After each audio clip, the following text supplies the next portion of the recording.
اعلیٰ حضرت عظیم البرکت رحمۃ اللہ تعالی علیہ فرماتے ہیں کہ صحابہ میں دو ایسی ہستیاں ہیں جنہوں نے زمانے جاہلیت میں بھی اپنے دامن کو شرک کی گندگی سے پاک رکھا. زمانے جاہلیت میں بھی شرک ان کے قریب نہیں آیا. وہ دو ہستیاں کون سی؟ پہلی ہستی سیدنا صدیق اکبر رضی اللہ تعالیٰ عنہ کی ہے کہ حضرت صدیق اکبر رضی اللہ تعالیٰ عنہ زمانے جاہلیت میں بھی آپ کا کردار اور آپ کے اعمال، آپ کے کام ایسے ستھرے تھے کہ آپ نے زمانے جاہلیت میں بھی شرک اور کفر کو اپنے قریب نہیں آنے دیا.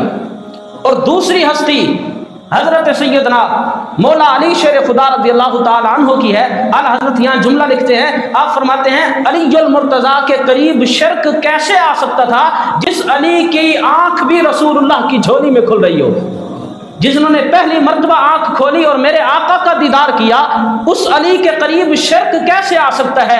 اور پھر خود نبی اکرم علیہ السلام نے جناب علی المرتضیٰ شیر خدا رضی اللہ تعالیٰ عنہ کی پرورش کا ذمہ لیا. میرے آقا کے گھر میں علی پلتے رہے. پھر جب رسول اللہ نے اعلان نبوت کیا، پہل جنہوں نے اسلام کو قبول کیا ان میں ایک نام میرے علی رضی اللہ تعالیٰ عنہ کا ہے. حضرت علی المرتضیٰ نے اسلام کو قبول کیا.